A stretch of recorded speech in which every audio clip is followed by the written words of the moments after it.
Today I am continuing to teach on a series that I've entitled Observing All Things, and this is what Jesus told us to do, is to teach people to observe all things that He's commanded us.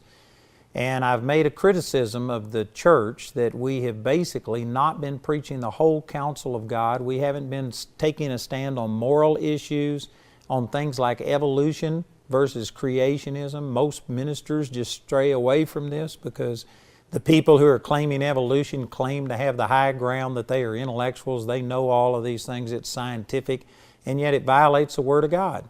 So one of the things that I've been doing is bringing in some of these experts to talk about things that show that evolution is not fact, it is not proven. You will hear things like that, but it's not true. And one of the things that I'd like to share with you today is I did an interview with Dr. Carl Ball a couple of years ago, and he has a museum entitled the Creation Evidence Museum in Glen Rose, Texas.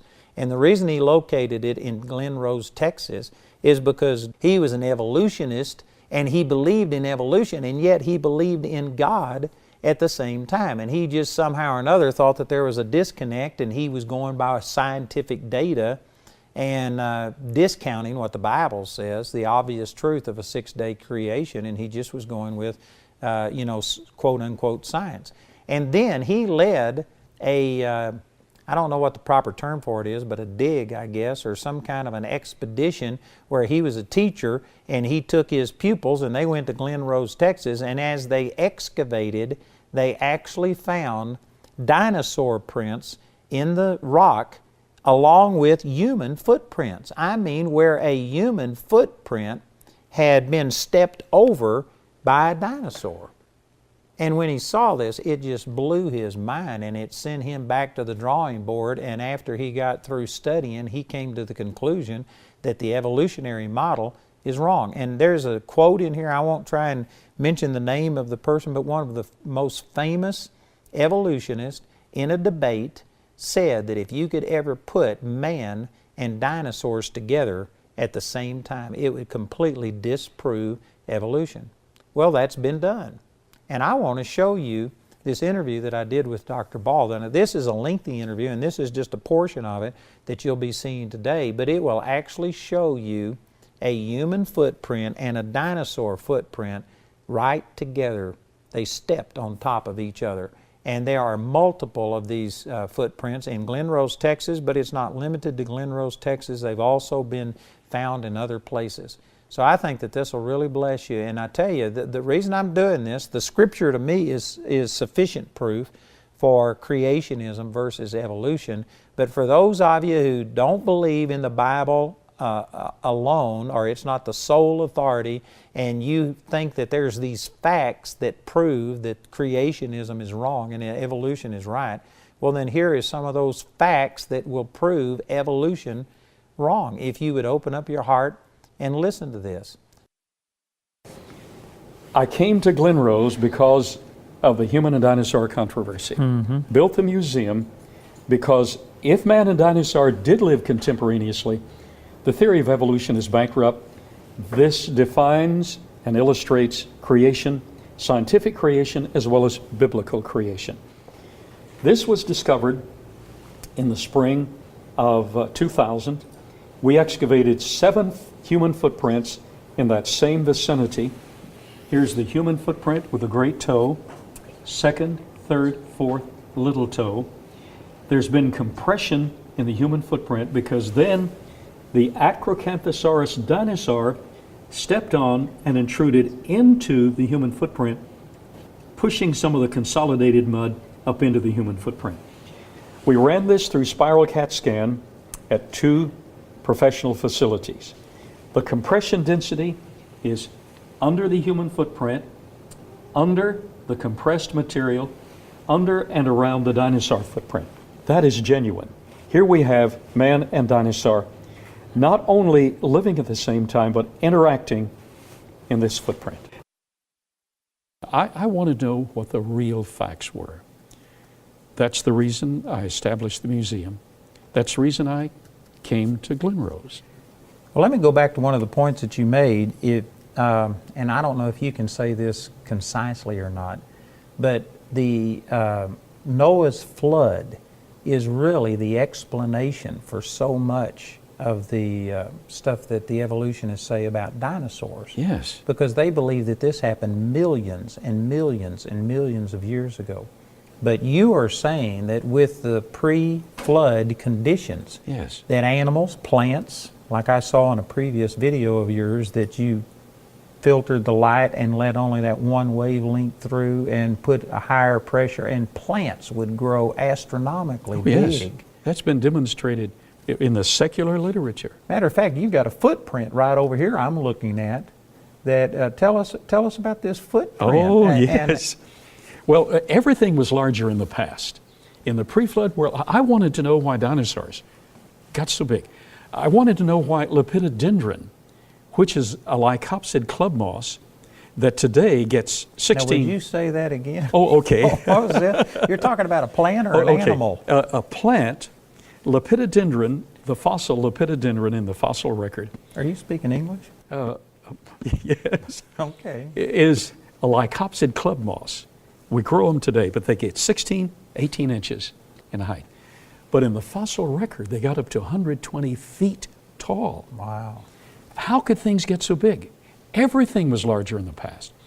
There are remnants. Well, the Bible even verifies this, talking about the giants. The There were giants in the in earth land. before the flood. And of course, Goliath, there's difference of opinion, but some people believe he's at least 9'9", on up to 12, 13 foot tall.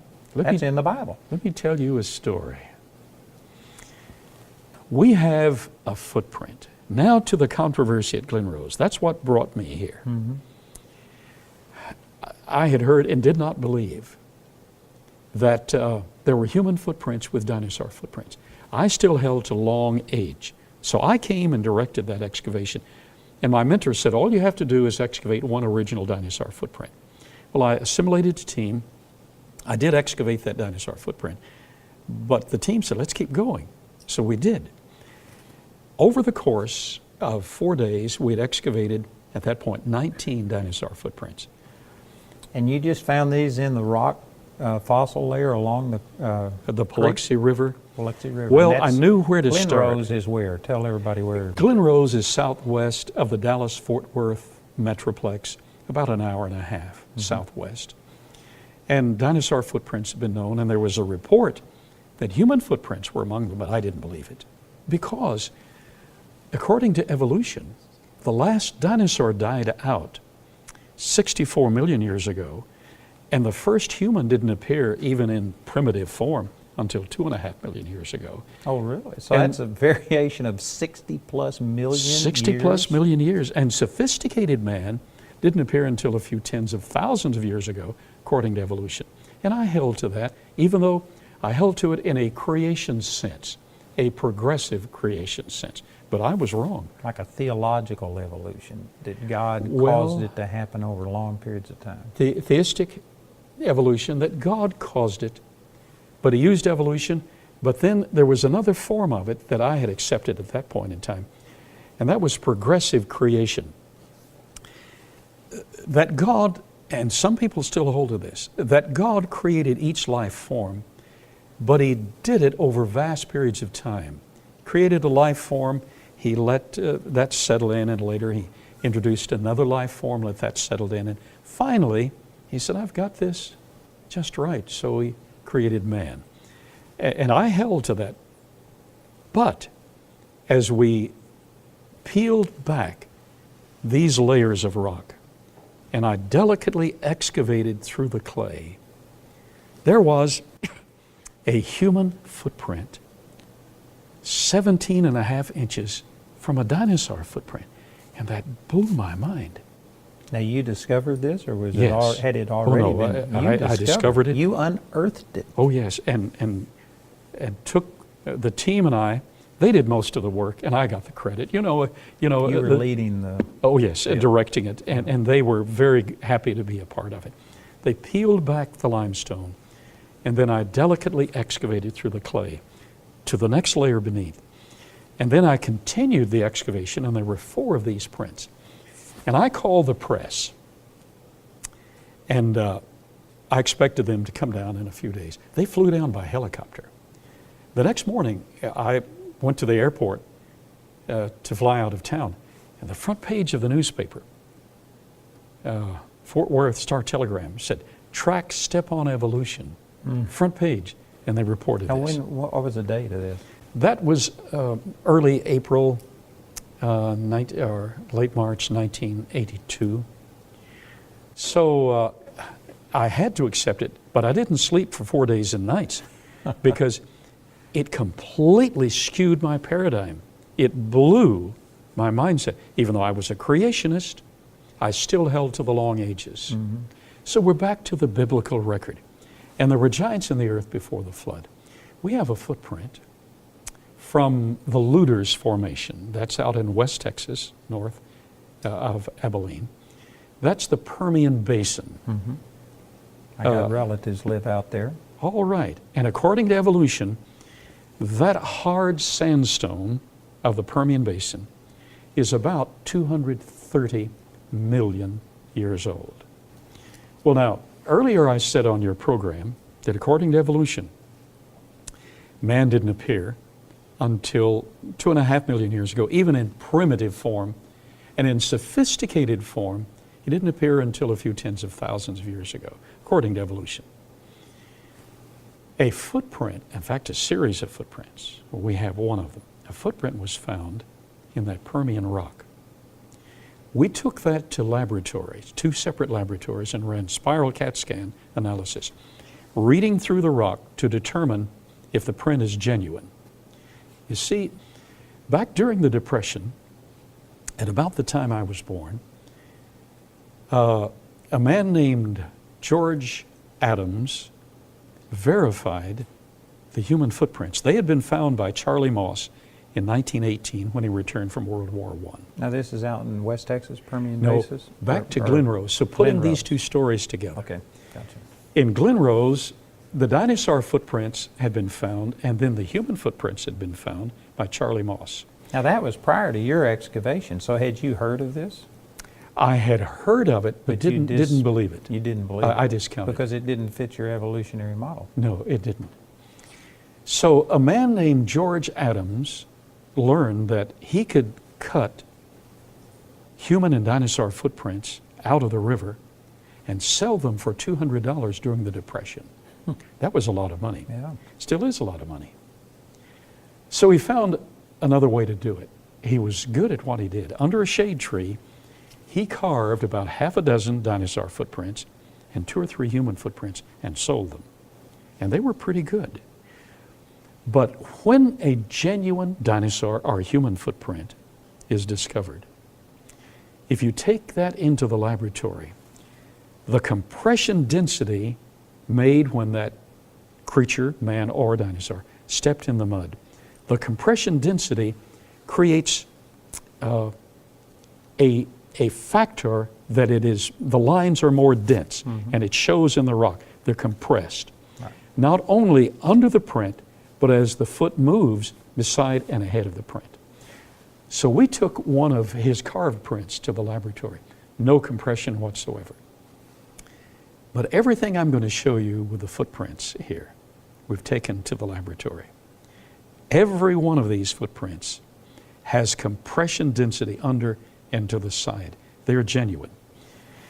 We have a footprint from the Permian Basin that is 17 inches long. And when we first got it, I said, I'm going to take this to the laboratory, but it's not going to show any compression because I don't believe it's genuine. We took it to the laboratory, 2 of them. It is absolutely genuine. The compression is there. And isn't that too big? Well, there were giants in the earth, the Nephilim, but then I remembered. Back in about 1987, I was listening to CBS, National News. They said in Mozambique, the missionaries reported that a girl came out of the bush to get her shots. She's 13 years old, 10 feet 4 inches tall. Wow. Now you said Goliath was about 9.5. I think you're right. 6 cubits in a span. But here's this girl, 13 years old, 10 feet 4 inches tall. Her foot would be longer than 17 inches. You know, I was at a boxing match in Fort Worth when I was 18 years old, and there was a man down close to the ring who was bald-headed, and it looked like he was standing up the whole time, and I wondered, why is this guy standing? And then he stood up. He'd been sitting down.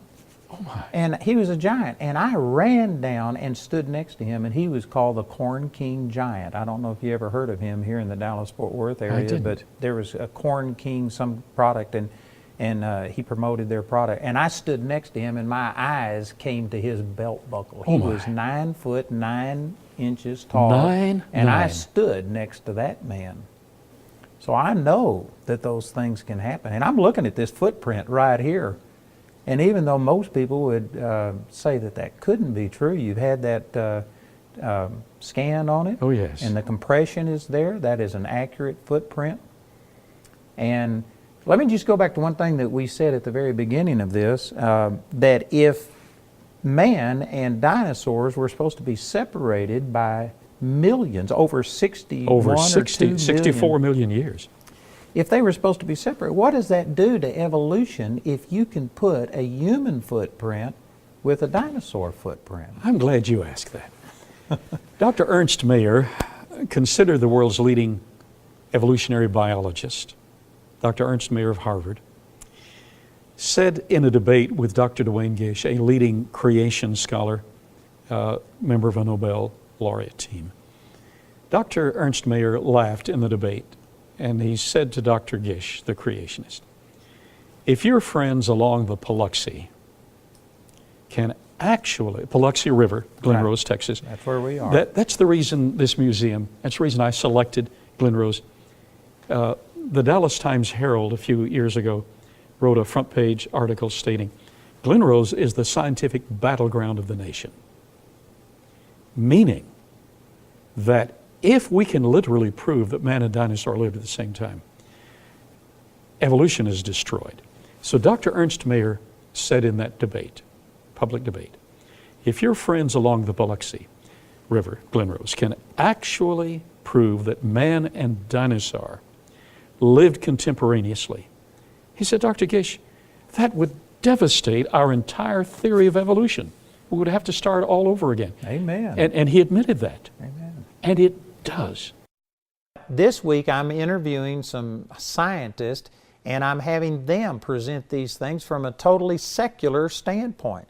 Now, I will admit that these men, Dr. Carl Baugh at Creation Evidence Museum in Glen Rose, Texas, and Dr. Grady McMurtry, I admit that they are believers and they do love the Lord, and praise God for that. But they aren't presenting this from a religious, faith-oriented viewpoint. They're using scientific fact to make this. On our programs last week, I played a interview that I did with Dr. Grady McMurtry, and this man talked about the waters claved. He has a series on that, and he showed these rifts that go throughout the whole earth and divided the continents and the sediment deposits, and he talked about a lot of really, really good things that blessed me. But as he talked about Noah's flood, when the fountains of the deep were broken up and these rifts happened and these continents began to drift, when he talked about those things, he also talked about that this caused an ice age, how that all of this volcanic activity and all of these things, just totally caused an ice age, and this is where the ice age came, and it didn't cover the entire earth. He's got a map that shows where the extent of this was, and I believe that this is very pertinent to us today.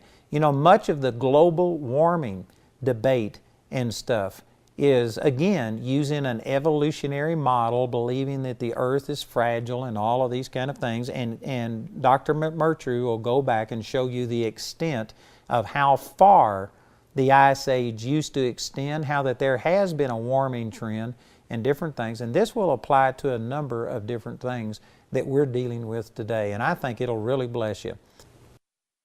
You have a lot of things on creationism way off the topic of just Noah's flood. Oh, yes. I mean, literally talk on 50 subjects in a moment's notice. That's awesome. But we have a whole 2-hour presentation on why global warming is not true and not caused by people. But this map, you've talked about the ice age that occurred after the flood. Now, this map, regardless of whether you're a creationist or evolutionist, makes no difference. This map shows the maximum extent of polar ice at any time in the northern hemisphere in the past, period. Now, in the southern hemisphere, it's irrelevant because there's nobody down there at the end of the flood, you know. All right, so Grady, is this accepted? I mean, would even the evolutionists accept that this is the maximum extent? Yes, and now I've been in Russia many more times than you have, but I have been between St. Petersburg and Moscow where the ice stopped. Terminal moraines, just like in Ohio, the terminal moraines.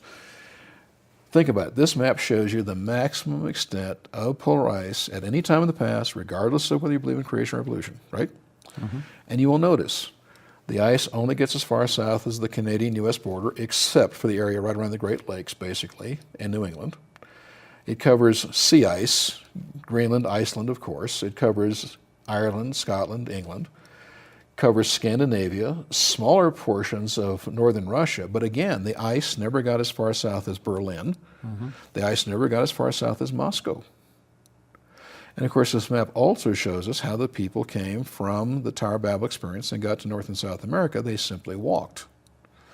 But the fact of the matter is that the Ice Age is not nearly as catastrophic as people have been taught or influenced by things like Hollywood-made movies. It simply isn't true. So if you accept that idea, well, then that lends itself towards evolution or something, because human life couldn't have existed. Over here is Israel, and it's way far south. Exactly. You see, again, Job is written 350 years after the flood. It's the first mention of ice and snow in the Bible. That's in the middle of the Ice Age, because, again, it's about 700 years, so Job's right in the middle. But you'll notice they never even saw the ice and snow for the first few generations. And how did the animals and the people coming out of the ark survive? Well, they're over here. They're nowhere near the ice. Yeah, up here would be Mount Ararat, somewhere in It'd be over here. Okay. This is Turkey. So I it'd was be close. over here. Yep. Only about 1,000 miles off. No, you were only a couple hundred. But the fact of the matter is that they then migrate to what becomes Babylon, in that area, Tower of Babel, for 150 years. Now, the animals have already started to migrate. They come out of the ark, and the wild animals migrate immediately. The domestic animals primarily stay with the people. But immediately, the wild animals will start to migrate. They get a 150-year head start on the people. So they're already going all the way around the world. 150 years later, the people start to migrate. Now, if I can just show you something here, because you've got to be able as a Christian to answer these questions. You know, how did people, so if the Bible's right, how'd they get from the Tower of Babel to North and South America to become the Incas? Or how'd they get to be the Aborigines in Australia? Well, during the Ice Age, you're sucking tremendous amounts of water out of the oceans into the polar ice caps. You know, there's so much ice in Antarctica, it literally pushes the entire continent down. That's how much ice is there. And so what happens is that the ocean level drops 200 to 300 feet. Remember the continental shelves that were dry at creation. Well, during the flood, everything's covered. But look right here, for instance. And now I'm going to go back to this. Do you see these little lines in the continental shelf between Borneo and Malaysia in here? Right here, you're talking about? Yeah, these little lines right there. Okay. And there's a few right here, too. You can see right there. Right there. Those are river canyons. Now, you can't cut a river canyon underwater. Makes sense. That shows that during the Ice Age, which lasted about 700 years, that as the water level goes down, wet mud layers are exposed. They're going to erode quickly, initially, and then dry out into harder rock as they're cut. But this shows that river canyons are being cut down here during the Ice Age, but you've got a land bridge from Southeast Asia to Australia. And then if we go over here, look at the land bridge that exists from Siberia to Alaska is wider than the state of Alaska. Yeah. And then if you take a look at the map with the glaciation, you notice that area, there's no glaciers during the Ice Age. That people can walk here and walk down into North America, walk down into South America, because there are areas where the ice doesn't exist there. And so you have these great land bridges. And then when the ice melts back to where it is today, the end of the Ice Age, these continental shelves get re-inundated. And when they get re-inundated, the people are then isolated. When the continents were fitting together and the hot rock, hot water come up from below. Now, there's some other things we need to really take a look at in the Indian that are very interesting, but in the Atlantic here, think with me. When this material comes out from the middle, then the oldest material should be on the edge near the continents. because new material would be coming out of the middle, correct?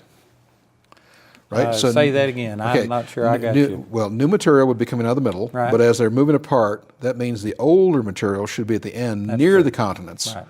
because new material would be coming out of the middle, correct? Mm-hmm. But if you do potassium argon dates on these things, and I will tell you, potassium argon is not reliable, but I'm simply saying the evolutionists have done this. We've taken cores. And what you find out is the oldest material is in the middle and the youngest is at the edge. That's contradictory to their position, which again shows there's a problem. And how do they deal with this problem? They don't. They ignore it. They have no way of doing it. And of course, you probably have heard about magnetic reversals, and the Earth's magnetic field has flipped north and south. First of all, that's again a fairy tale for adults. There is absolutely nowhere in the bottom of the Atlantic that you can take a compass and have it turn 180 degrees around. What you have is, first of all, doing cores, and this has all been cored, you find that there is a totally random pattern. What you find is that there are strong north-south and weak north-south, and they say the weak is reversal. But it's not. It's not a reversal, it's just a weak. And we have actually found that if you have two strongs, you can induce a south in between the two pointing north. So they don't have a leg to stand on with this stuff at all. And this shows that it all happened very quickly in only 1 year, as the Bible says. And when you take a look at the Indian Ocean here again we have a crack, but notice if you follow the crack back here, now you'll notice there's a split. If we take a look here, you can see there's a split in the Indian Ocean that comes to the Atlantic.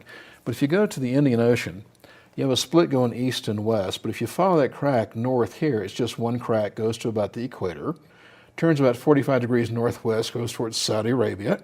Then it turns, comes right straight down the middle of the Gulf of Aden, and you can see the crack is getting smaller.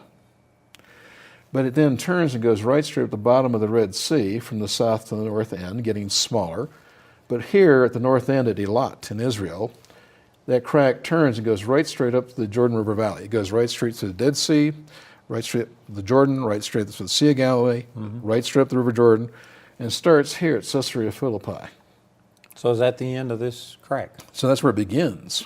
So and That's not the end, that's the beginning. And so you can say that because of the way it widens out as it goes along? First of all, you can see it starts very, very small, very tight, and of course initially what's going to happen, you have tremendous pressure at that point and a crack starts to form.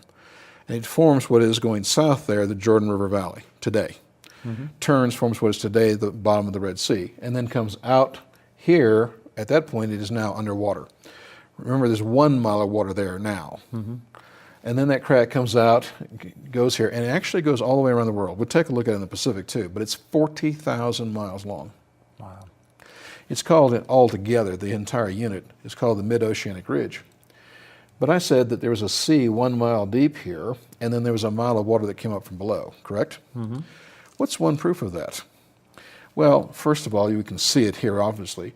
But if you take a look from India to Australia along the south slope of Indonesia, there are two continental shelves. One is a mile deep, and it breaks off and goes another mile deep, showing that as the ocean floor, the water comes out from underneath, the ocean floor sinks, breaks off and leaves a double continental shelf here as well. There's something else that you can see. So the first continental shelf would have been the one that was 1 mile deep, and then as been the 1 water mile. came up, it dropped another mile. Because a mile of water coming from underneath, it has to drop So another you've mile. got two continental shelves. And that gives you this double stair step here. And so do you see that anywhere else? You do, because in the Pacific, you can actually see, here's a crack coming out of the Indian Ocean and breaking Antarctica off of Australia. Now, on a round globe, which I do use a round globe when I'm teaching this live presentations, you can actually see that Antarctica perfectly fits into the southern coast of Australia. Again, there's some distortion on a flat map. But on a flat map, the distortion, but you can basically see it. It's just that it's not as detailed as it would be on a round globe. Well, but it's still very obvious. But it is quite obvious. And you'll even notice that there are actually double continental shelves along the south slope of Australia here.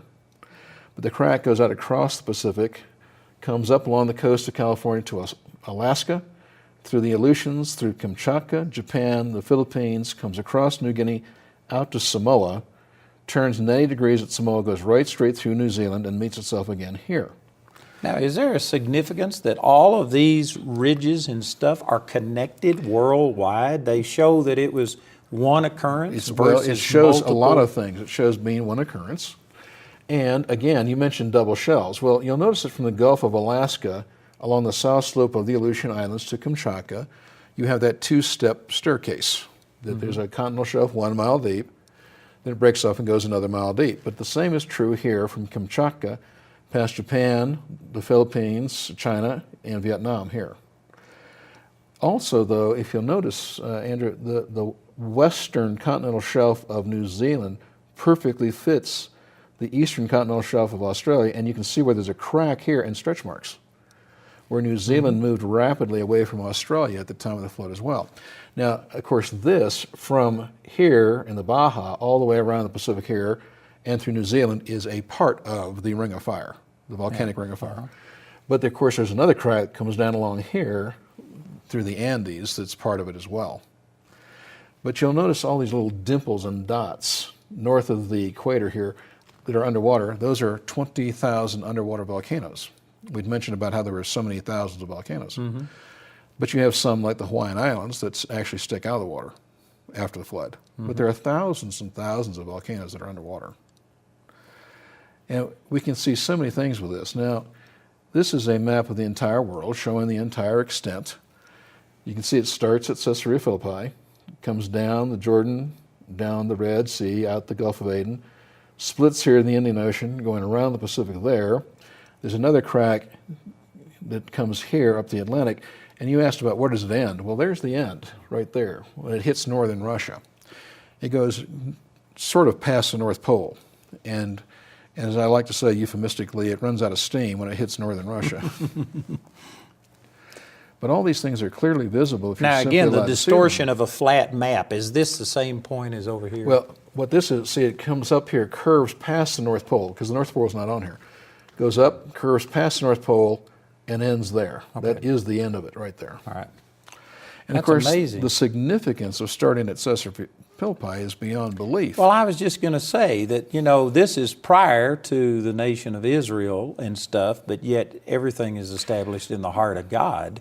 Well, There's bound to be and significance. remember, this is where Jesus takes his disciples, walks them to Caesarea Philippi, says to them, who do men say the Son of Man is? And they say, well, some say you're this and some say you're that. And he says, yeah, well, that's what they say. And then he asks one of the two most important questions in the entire New Testament. Yeah, that's what they say, but who do you say that I am? And he's asking that at the very spot where the crack starts and breaks off 3 continents. It's the very spot where the Jordan River starts as clear living water coming in right out of a rock. You've been there. That's amazing. Yeah, I've been there. I've seen it. And so this is not coincidence. Jesus knew exactly where he was, and of course, as I say, he was there before that crack was. That's right. But the fact of the matter is that this has tremendous biblical significance. And all of this, you were talking about the power of these volcanoes. I don't want to get you out of sequence on this, but all of this volcano releasing that steam and all of this stuff into the atmosphere, this would account for what is often said by the evolutionists as the Ice Age, which is supposed to be long, Exactly. long time ago. Evolutionists talk about multiple ice ages. They believe in tens of thousands, hundreds of thousands, millions of years. The fact is that there was only one ice age. It occurred after the flood of Noah. It was caused by the events that initiated the flood of Noah. Now, So it's actually a result of the flood. It's not instantaneous. It's a result of, because what happens is you have this tremendous amount of hot water coming to the surface, mixing with what are already subtropical seas. Remember, the Earth is a subtropical from pole to pole prior to the flood. And we have the physical evidence to prove that too. For instance, in Greenland in 1883, we found fossilized breadfruit trees. Wow. Well, breadfruit trees don't grow in freezing conditions, you know. And recently, we found fossil insects and fossil dinosaurs within 200 miles of the South Pole. So clearly, it was a climate lot was- warmer in the past there. And so what happens is you have this hot water coming out, mixing with what's already there. When you have hot water, you know as well as I do, you have tremendous amounts of evaporation. The hotter the water, the more water evaporates. So it's evaporating very quickly. But you have thousands of volcanoes all going off at the same time. That causes ash and other aerosols to go into the atmosphere and block out sunlight, which causes the atmosphere to cool rapidly. Now, these are the perfect conditions to build polar ice caps, because when you have a lot of moisture being evaporated into cold air, you have the perfect conditions for ice, snow formation, and the polar ice caps start to form as a result of being in the initial events of the flood. And then, we weren't there. This is our best estimate. Our best estimate is that the ice age starts initially, but again, it is nothing to be worried about initially. But it actually increases in intensity for probably about 500 years.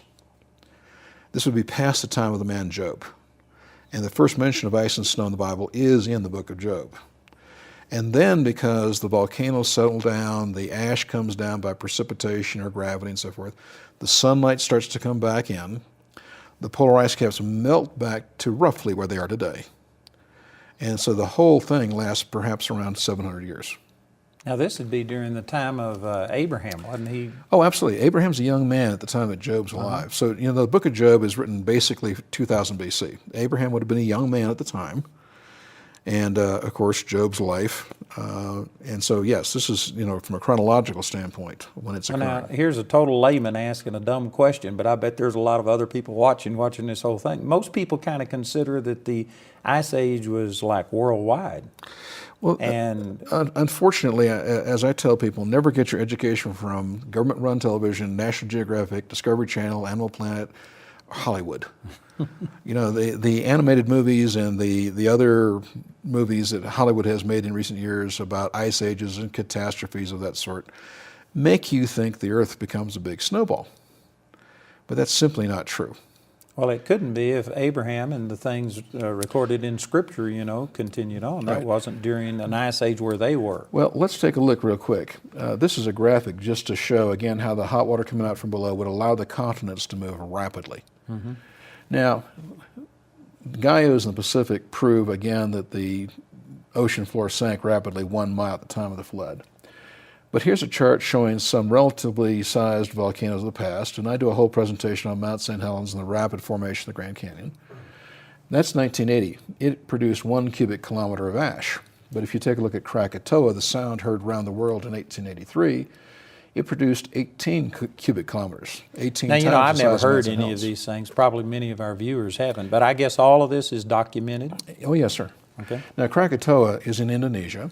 The explosion was so violent it was heard in downtown London, England. Wow, and this is That's 1883. That's 1883, and that's why it's called the sound heard around the world. However, Tambora is also in Indonesia. Again, these are right on the equator.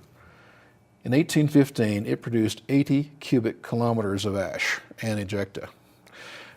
Look it up. 1816, Europe had the year without summer.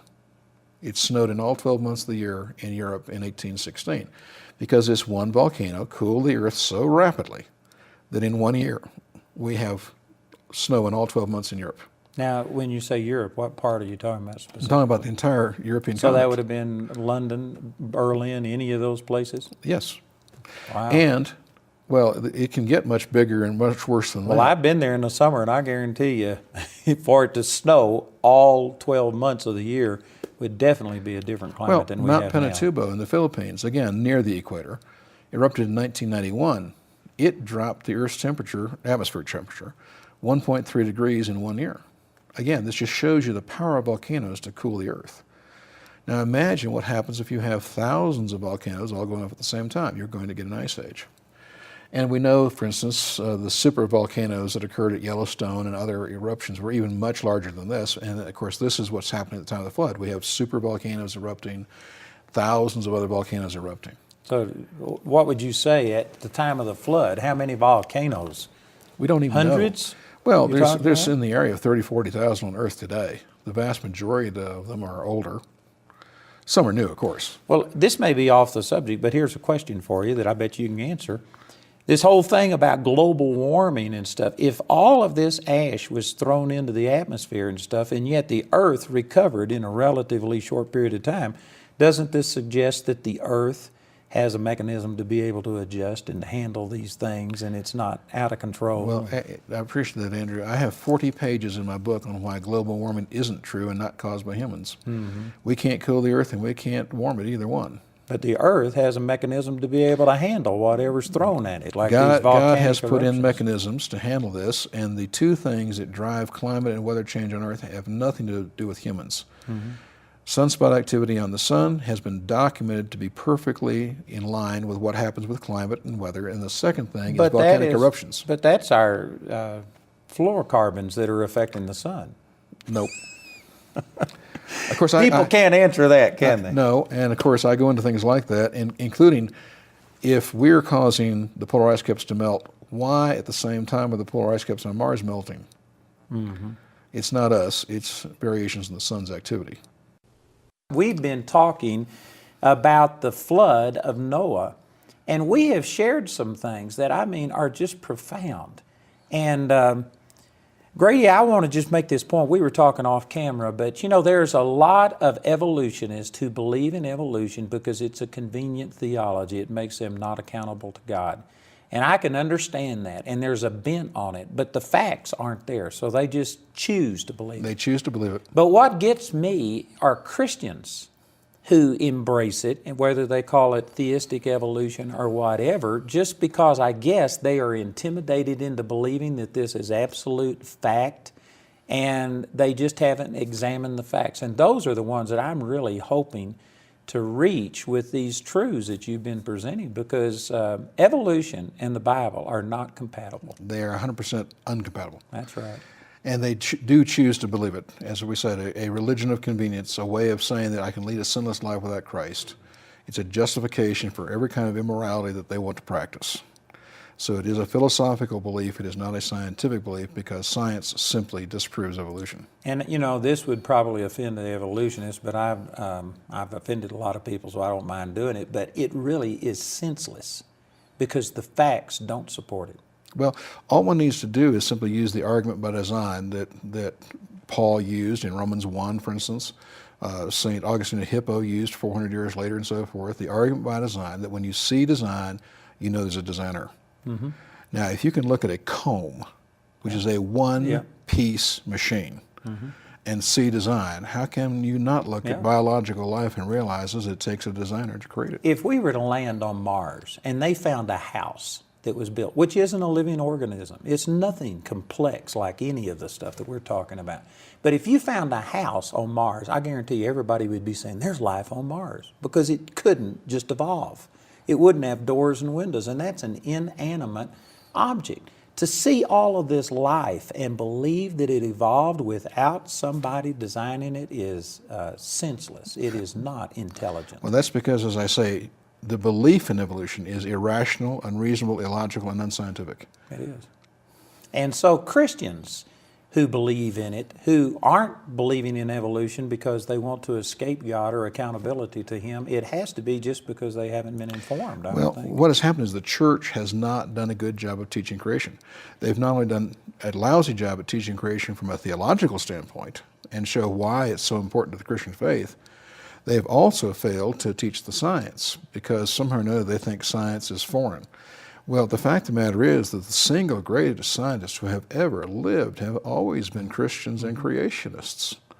You go back to Francis Bacon, Isaac Newton, but you can go to Faraday and Boyle and Maxwell and all these others, Pasteur and George Washington Carver, and every one of them are, the founders of scientific fields, the finders of the single greatest scientific discoveries have always been, practically to a man or woman, a creationist. Yeah. Well, let me ask you this. I go to the Grand Canyon, and I love going in the mountains. We four-wheel, and we go to these national parks, and they'll say that 150 million years ago or 500 million years ago, this strata of rock, and it's just presented as fact, and they say that this proves evolution, and yet the flood is how all of this stuff was put down. I'd like That's you right. to address that. Well, you have to remember, first of all, when the evolutionists talk about millions and billions of years, it is imaginary. They made it up in their own imagination. There. First of all, they were not there. They cannot document it. That's true. Scientifically, you're dealing with a historical event that cannot be scientifically proven. The scientific method cannot be used to do things like that, because it's outside of the scope of science, which deals with here and now. Secondly, of course, you've got people who, again, and as I say, the church has done a lousy job of doing this, haven't shown the science behind this, such as we were talking about previously, But let's take a look at what's really in the ground versus what's in the textbooks, because to me, this is critical. Again, growing up in the paleontology laboratories at Berkeley, fossils and the various sedimentary layers in which you find the fossils. The first thing you have to remember is this. On the Earth's land surface, 75 to 80% is covered with dried out mud layers containing trillions of dead plants and animals that all drowned. Now that ought to tell you that it's a worldwide flood right there, that this is not slow and gradual accumulation. As a matter of fact, we now know that fossilization is rapid, and you, to get a fossil, would have to have it buried rapidly. It can't be slowly or it would decay. In addition to that, though, of the 75 to 80% of the entire Earth's land surface that is covered with dried out mud layers, that's sedimentary rock, because sedimentary rock is just dried out mud. 80 to 85% of that does not even have 3 layers in the order shown in the textbooks. Oh, so their evolutionary model is not Consistent with what's in the ground. You say they show the geological time scale or the geological time column in the textbook and then teach you that that's the way it is in the ground, but that's not true. That is a reconstruction by taking a layer in Africa and a layer in Asia and a layer in North America and putting them in the order they want them. No, really. So this whole thing So about evolution- Precambrian and I forget. Well, those are names. Yeah, but I mean all of these names ascribed to this is stuff that you can't see consistent Absolutely not throughout consistent. the Earth. Absolutely not consistent at all. Again, 80 to 85% doesn't even have 3 layers in the order shown in the textbook. What we find are layers upside down, out of order, missing, or interlaced, where it goes older, younger, older, younger, older, younger, according to the evolutionary teaching. Now, do they explain this, or do they, again, just ignore this? They ignore it, they try to hide it. Here's a picture of the Rocky Mountains, and here we see layers in the ground. I mean, these are fairly easy to see layers. Sure. Now, first of all, if you take if you take a close look at this, you will notice that if evolution was true, you'd expect these layers to be nice and flat, because when water lays down layers, water seeks its own level, water lays down flat. But first of all, you'll notice that actually you see undulations, that these are actually wave-like things. Also, notice the alluvial material. That's the erosion material here at the bottom. Now, first of all, if those mountains are supposed to 300 million years old or whatever, according to whichever evolution you talk to, where is the erosion material? Because this is not enough. This only supports a few thousand years. So they've got a big problem. But then if you say, well, it washed off into the rivers, such as the Colorado. Well, how come there's only 4,500 years worth of mud at the mouth of the Colorado then? You see, the physical evidence doesn't support the story. Now let's take a look. This comes from Montana. Now here you see sedimentary layers laid down flat by water, but they're standing basically upright, and you'll notice they're curving, and you'll notice they're not broken. I challenge everybody listening to this program, always, always, always look in the road cuts. It's free research. You've already paid for it. Stop and look. Slow down and look. You see layers on the side of the road. Often they're flat. Often they look nice and plainer, and so forth.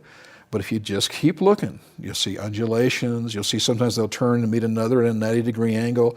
You'll see layers that are standing upright. Now remember, these were laid down flat this way, but today, instead of being this way, they're now this way or folded, but you can't bend rock. So what does this mean to see So these in? this means that these are the layers of sedimentary rock, mud laid down by the flood of Noah, then folded by tectonic forces, the movement of continents and so forth, after the flood, while they're still wet, and then only after they have been folded, they dry out into hard rock. For instance, here's a nice little section. Now remember that this picture is in the right orientation. So this is basically up and down, but you see these Z-shaped curves. Now again, you can't bend sedimentary rock, it'll break. This is not metamorphic. Now metamorphic has been heated and you can bend that. But this is sedimentary rock. You cannot bend it without breaking it, which proves that this had to be done while it was still wet. This comes from the area near San Juan Capistrano. Now notice here, you'll even see swirls, waves, circular patterns that seem to be swirls that are frozen in time. But remember that had to be done in moving water. Here you can see layers going straight up and down here. And so this is absolutely rapid. All of that material, not just 10 feet, 100 feet, even thousands of feet, had to all be deposited at one time. This comes from California, but you see some very tightly folded hairpins here in the Sierras. Or here's a nice little 90-degree curve right here, and of course we've got the lady standing there to give you a little perspective on that. Here's another curve, see it a little bit better there. And this is what I'm talking about with road cuts. Now notice a couple things here. Notice that there's some folded layers down here that were cut off, and then other layers laid down on top very, very quickly. This shows rapid deposition. Here's another 90-degree curve right here. Here you see this young lady standing there, and it may not be real easy to see in the picture, but take a look. You can actually see this is a hairpin. Yeah. I put the superimposing here, but you can actually see it comes here and turns very, very tight in a hairpin turn. That had to be while this material was still in a very liquid state. It was mud, but still very, very wet, or it would have been broken. Now, this is what I was talking about with things like the rapid formations of things like the Grand Canyon after the flood. We see this kind of rapid formation all over the world, these folded layers. And it shows you that everything was deposited very quickly. Now, at Colorado State University, there's a great sedimentation laboratory there. Now, this comes from a secular university. Colorado State is certainly a secular university, correct? It is. But experimentations done there in their great sedimentation laboratory have proven all layers form at the same time and merely extend in the direction of water flow. So what we're saying is this: if you have moving water, all the layers, the bottom layer and the top layer, form at the same time but extend as the water flows in that direction. All layers form at the same time. That proves the layer on the bottom is the same age as the layer on the top.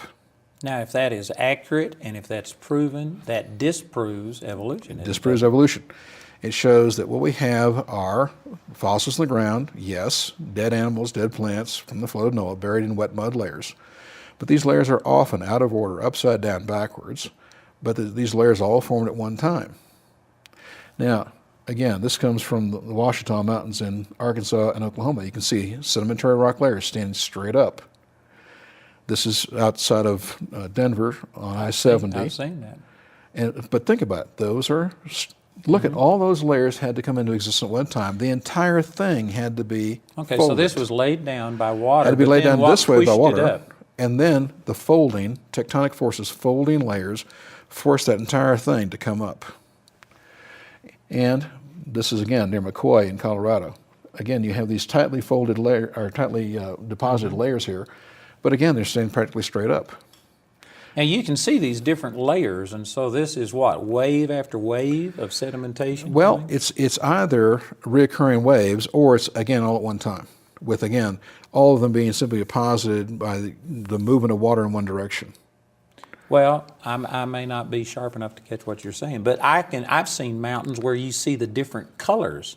So the stratas are definitely different. Were those all put down at one time, or was a layer put down and then another all layer? put down at one time by the flood. And so what accounts for the different colors? Again, this is different kinds of rock. Could be anything from limestone to shale to slate to whatever. But I was just going through here. This is near Dinosaur Monument.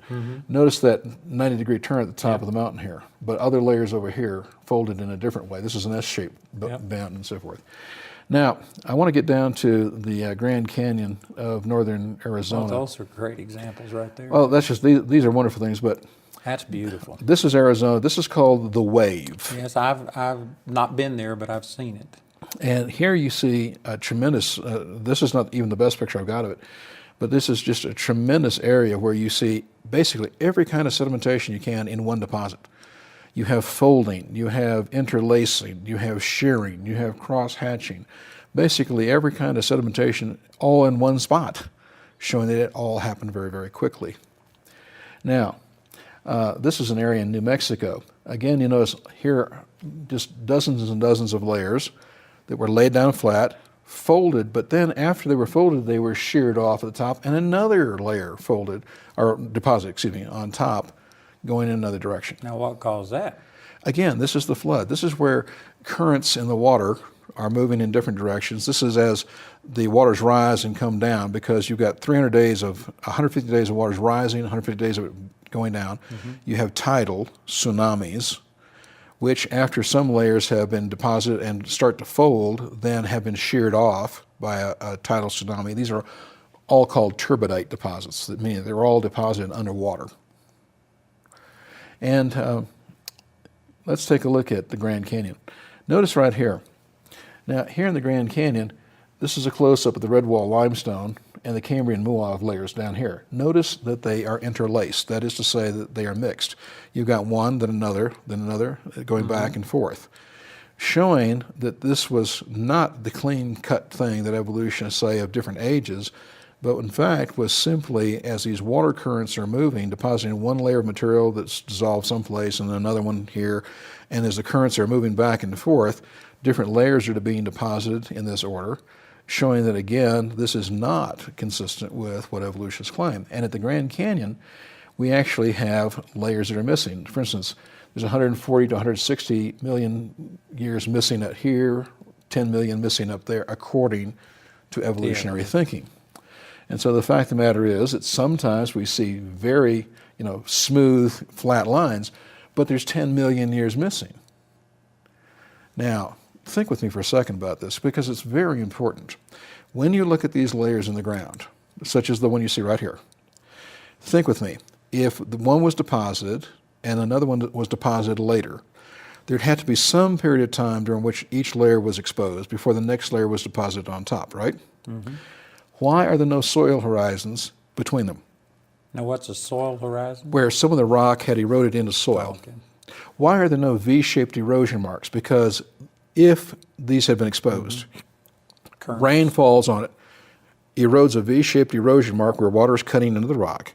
That would be filled in by the next layer of mud coming in on top, but it's not there. Why are there no animal holes? Why are there no root holes? It shows you that all of this was deposited at one time in a really big flood, that these layers were not exposed one after another after another. That's awesome. And how do the evolutionists deal with this? They don't. They simply try not to bring it up. I guess really the evolutionists are only able to gain the ground that they do because of people being uninformed. And well, so that's just in it. The vacuum they rely on people being uninformed. They rely on being deceitful with their material, tricking people into believing that they're right.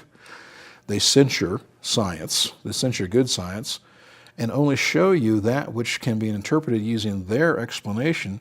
They tell a fairy tale for adults, and they deceive people into believing it's real, but when you really take a look at it in depth, you realize it's not. It's fictitious. So it goes back to that people anti-God, wanting to not have accountability, want to believe in evolution. They only look at the stuff that supports this. They only present the things that support their position, suppress or ignore the other information. They knowingly suppress the evidence. That's exactly what Paul said in Romans chapter 1. There are those who suppress the truth in unrighteousness. Yep. They know it's not true, but they suppress it anyway. Paul also said they willingly are ignorant of this. Yes, and they willingly.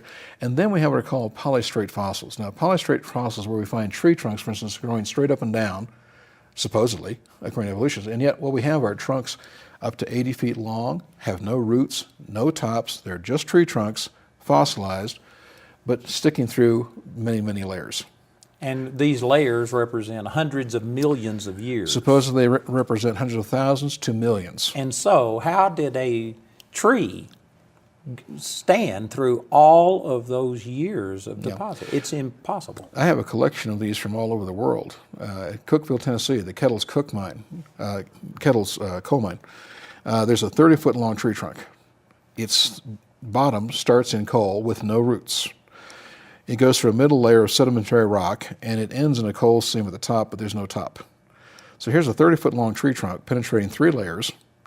The top and bottom have turned to coal. The middle layer is rock. It's petrified. And yet there's no tops or bottoms, which proves it obviously did not grow there. What happened was it was growing someplace else because of a catastrophic event, such as a volcanic explosion. It was torn off its roots, tops torn off or destroyed, deposited in wet mud layers in an upright orientation. Now, at Mount St. Helens in 1980 in Spirit Lake, we actually saw the formation of today roughly 40,000 tree trunks staying upright at the bottom of the lake that didn't grow there. They have no tops, they have no bottoms. Specimen Ridge at Yellowstone National Park. The whole ridge is full of tree trunks, stumps. Some are laying down, but some are standing upright. But there's stumps without trees, trees without stumps. Many of the trees penetrate more than one layer, showing that this is all one catastrophic event. It is not slow and gradual accumulation. That is just impossible to refute. I mean, I can't see any argument against it. Well, that's just it. Evolutionary geologists